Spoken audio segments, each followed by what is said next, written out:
안녕하십니까. 신인균 군사TV 디펜스 브리핑입니다. 자, 오늘도 아주 중요한 군사무기 관련 소식 전해드리겠습니다. 자, 북한의 장사정포라는 거 오랫동안 우리를 공포에 휩싸이게 했었죠. 170mm 곡산포라고 불리기도 했고 170mm 주체포라고도 불리고 했던 바로 그 장사정포 54km 날아가고 그래서 서울 남부 지역까지 때릴 수 있다, 서울 불바다 하는 바로 그 장본인이었는데 그걸 이제 북한이 러시아에 많이 지금 지원해줘서 우크라이나 전쟁에서 북한의 그 장사정포, 주체포가 지금 러시아 화력으로 쓰고 있어요. 그런데 우크라이나가 그 북한 장사정포, 주체포를 한 날 안시에 그냥 한 개 포대를 박살내버렸습니다. 어떤 식으로? 어떤 무기로 박살냈는지. 자, 그러면 야, 우리도 이렇게 하면 되겠는데 왜 북한이 있으니까. 자, 어떤 내용인지 보도록 하겠습니다. 5가지 단신 먼저 보겠습니다. 대만의 차세대 경호위함 대잠 버전의 방공무기가 없다라는 황당한 소식에서부터 미국은 호주에 7억 달러 규모의 하이마스 48문 수출 허가를 내주었다라는 소식까지 보겠습니다. 첫 번째입니다. 대만이 건조 중인 차세대 경호위함의 최신 축소 모형을 공개했습니다. 대공 전용과 대잠 전용 두 가지 버전이 건조되고 있는데 놀랍게도 대잠 전용은 함대공 미사일을 탑재하지 않은 것으로 드러나 논란이 되고 있습니다. 러시아가 최근 우크라이나 공습에 사용하기 시작한 최신형 공대지 순항미사일 반데롤이 중국 알리익스프레스에서 구매한 중국산 부품들로 제작됐다는 분석이 나왔습니다. 엔진부터 유도장치까지 대부분 중국산인데 중국에 대한 러시아의 군수품 의존도가 점점 심해지는 것 같습니다. 미 해군이 임무에 따라 다양하게 변형해 사용할 수 있는 모듈형 미사일 조달 사업을 시작한다고 밝혔습니다. 말 그대로 사용 목적에 따라 극초음속, 장거리, 중거리, 단거리 공격용으로 사용할 수 있고 개방형 아키텍처를 통해 야전에서도 손쉽게 모듈 교체가 가능한 범용 미사일을 도입하는 구상인데요. 미 해군은 이 사업에서 미 공군과도 협력하겠다고 선언했습니다. 트럼프 대통령이 전함 부활 가능성에 대해 언급하면서 미 해군이 현재 박물관으로 사용하고 있는 아이오와급 전함을 개조해 다시 해군 전력에 추가하는 방안을 연구하기 시작했습니다. 전함이 소형 순항미사일과 드론 공격에 매우 강한 방어력을 갖고 있고 대구경 함포의 비용대 효과도 뛰어나다는 판단 때문인데 과연 이 전함들이 정말 현역에 복귀할 수 있을지 주목됩니다. 미 국방부가 호주의 하이마스 판매 요청을 공식 승인하고 이를 의회에 통보했습니다. 48문의 하이마스를 도입하는 이 거래는 7억 500만 달러 규모인데요. 호주는 이와 별개로 프리즘 미사일 호주 현지 생산도 추진하고 있습니다. 네, 모형을 공개했습니다. 경호위함인데 요게 대공, 요게 대잠. 아니 그런데 3,500톤이에요. 3,500톤이면 우리 한국의 대구급하고 비슷한 덩치죠. 그런데 대구급에도 대잠 소나 있고 어뢰 있고 다 있어요. 그리고 함대공 미사일 있죠.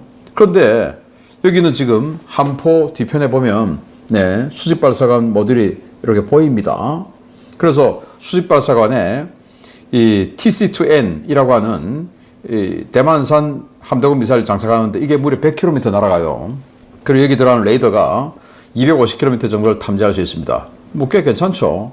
250km 탐지 레이더 그리고 100km 날아가는 함대공 미사일 이렇게 있는데 아니 이 함대공 미사일 덩치도 안 큽니다. 작습니다. 여기 이제 화양 그러니까 대만산 수직발사관입니다. 화양 VLS에 8셀이 들어가는데 그 코드팩으로 한 셀에 4발씩 집어넣습니다. 그러면 여기에 4셀이라도 해서 16발이라도 집어넣어야죠. 그런데 없어요. 대공무기라고는 달랑 펠링스 20mm 기관포 이것뿐입니다. 그리고는 이제 이거는 대잠이다. 이건 대공이다. 라고 하는데 이런 희한한 배가 다 있습니까? 도대체 아직도 대만은 정신을 못 차리고 있는 것인지 참 안타깝습니다. 아니 왜 여기다가 대공무기를 안 넣습니까? 네.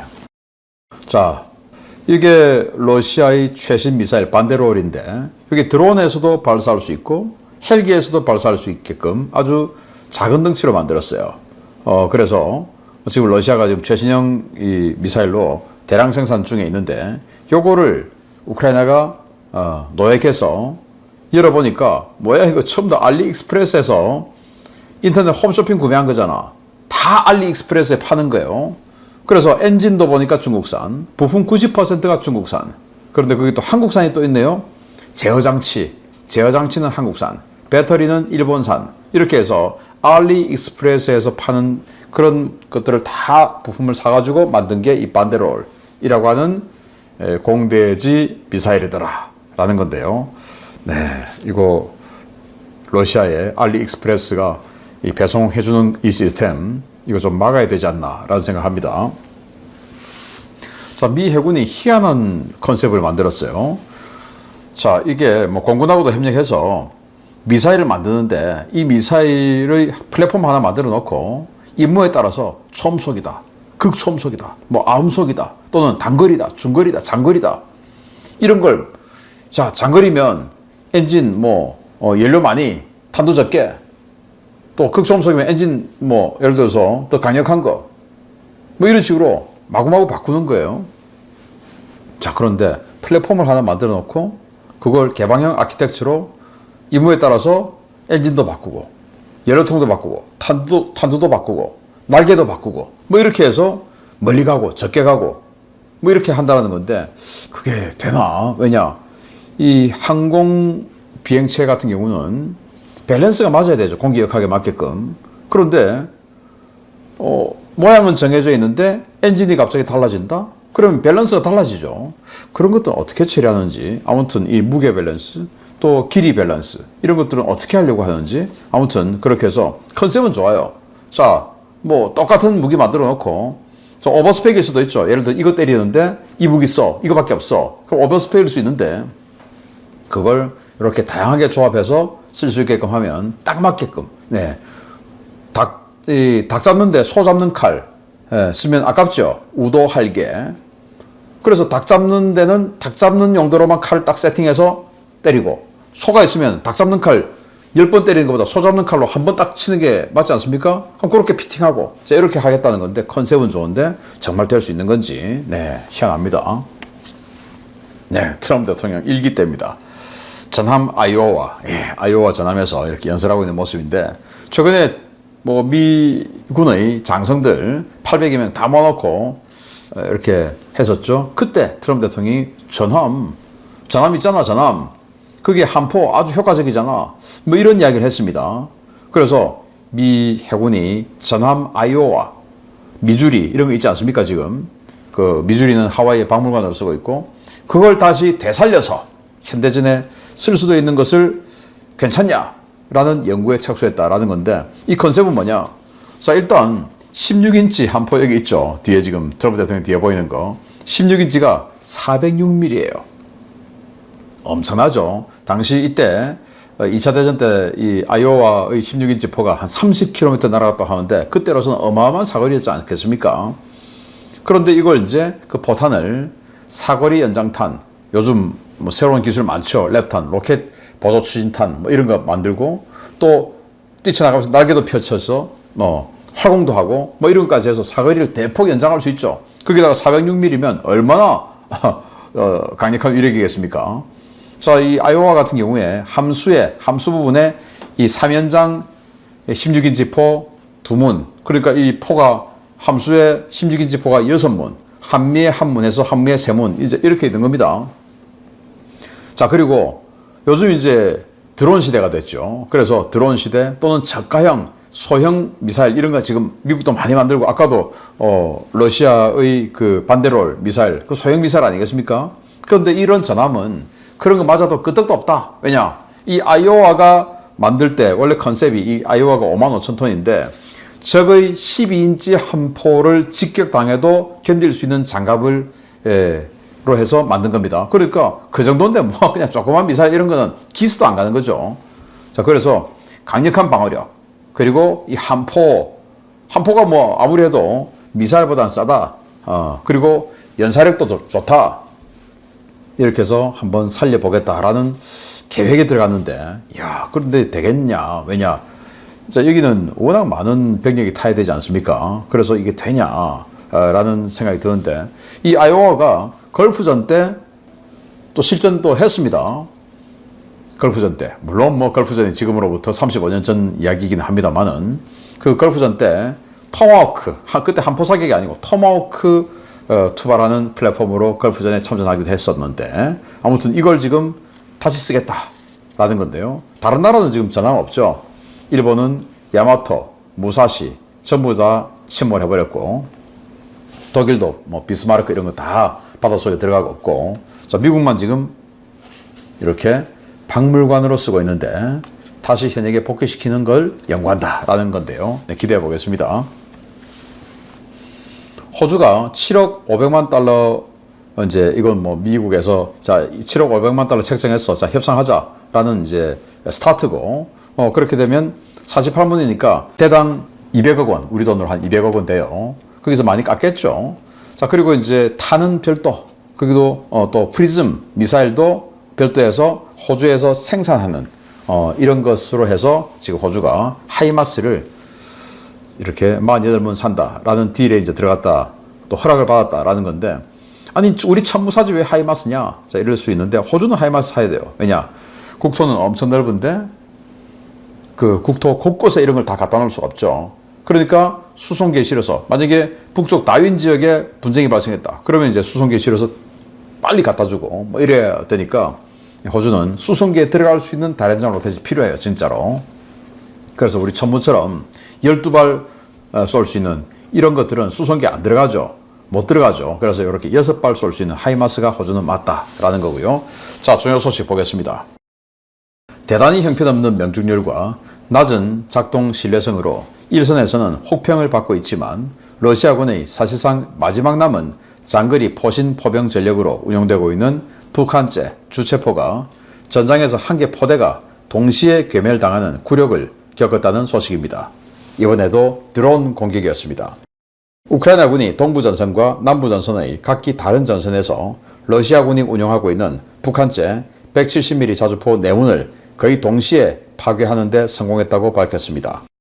우크라이나 무인시스템군은 최신 공개 영상을 통해 무인시스템군 예하 제412 네메시스 연대 소속 드론 운용병들이 동부전선과 남부전선에서 한날 1시에 북한제 170mm 자주포 4문을 연달아 파괴했다고 밝혔습니다. 현지 시각으로 9월 30일 있었던 이 전과는 루한스크와 자포리자에서 각각 보고됐는데요. 412 네메시스 연대는 일선 부대의 대화력전 지원 요청을 받고 특수 개조된 장거리 드론을 투입해서 이번 전과를 이끌어냈습니다. 부대가 사용한 드론은 FPV 방식의 바바야가 폭격 드론이었는데요. 우크라이나군은 소형 정찰 드론으로 북한제 자주포의 위치를 확인하고 바바야가 드론을 날려 각 자주포당 3, 4발의 폭탄을 투하해 파괴했습니다. 이는 바바야가 폭격 드론의 비행거리가 170mm 자주포 사거리에 필적하는 수준인 40에서 50km까지 늘어났다는 것을 뜻하는데요. 비교적 후방지역에서 안전할 것이라고 생각하고 작전 중이던 러시아군 포병들은 예기치 못한 폭격을 맞고 괴멸되었습니다. 우크라이나군의 이번 사례는 비행거리가 증대된 FPV 드론이 대화력전에서 얼마나 효과적인지를 보여주는 사례가 될 것으로 보이는데요. 북한의 대규모 포병 화력 위협에 노출되어 있는 우리도 이러한 유형의 새로운 대포병전 수행 개념을 적극적으로 연구해야 하겠습니다. 네, 드론 부대가 네메시스 412 네메시스 연대 루한스크와 자포리자에서 아니 굉장히 멀어요. 루한스크는 동북쪽 그리고 자포리자는 남쪽 그 중간에 도네츠크주가 또 있죠. 그렇게 떨어져 있는데 이 네메시스 연대는 412 연대는 이제 소대식 여기저기 부대에 이제 다 이렇게 파견해서 배속시켜서 전투를 하고 있겠죠. 그래서 이 북한의 주체포를 각각 다 발견하고 거의 뭐 한날에 이렇게 폭격 드론으로 폭격을 해서 격파시켜 버렸어요. 자, 지금 영상을 보시겠는데요. 네, 주체포가 보입니다. 자, 그리고 저기다가 폭탄을 한 발, 두 발, 여러 발 떨구죠. 왜냐, 뭐 드론에 달고 가는 폭탄이 뭐 대단히 위력적이지 않을 거 아니겠습니까? 그런데 이 주체포는 아시다시피 이 자주포는 자주포인데 장갑화 자주포가 아니에요. 오픈탑이죠, 오픈탑. 그래서 포탄이나 장약이나 이런 게 이 차체 위에 적재되어 있는 겁니다. 그래서 제대로 그 맞으면 유폭시켜서 폭발시킬 수 있어요. 병력도 차체 위에 그냥 탑니다. 그래서 장갑의 도움을 못 받으니까 병력도 바로 제거돼요. 자, 그렇게 해서 이 사거리, 최대 사거리 54km에 달한다고 주장하는, 또 최신형은 70km까지 날아간다고 주장하는 이 북한제 주체포를 내문 한 개 포대죠. 그걸 그냥 동시다발적으로 여기저기서 격파시켜 버리는 것을 우크라이나가 이렇게 자랑 삼아 공개했습니다. 소형폭탄 계속 떨어지고 있는 그 모습을 또 여기저기서 지금 보여줬는데, 이런 소형폭탄을 어떻게 떨고 있냐? 바로 바바야가입니다. 자, 지금 보면 소형폭탄 지금 8발 달고 있는데, 원래 바바야가 드론은 이렇게 소형폭탄을 달고 있으니까 멀리 못 간다고 생각했어요. 무거우니까. 그래서 뭐 한 10몇 킬로 날아간다 라고 생각하고 이 주세포 같은 경우에 안심하고 작전을 한 겁니다.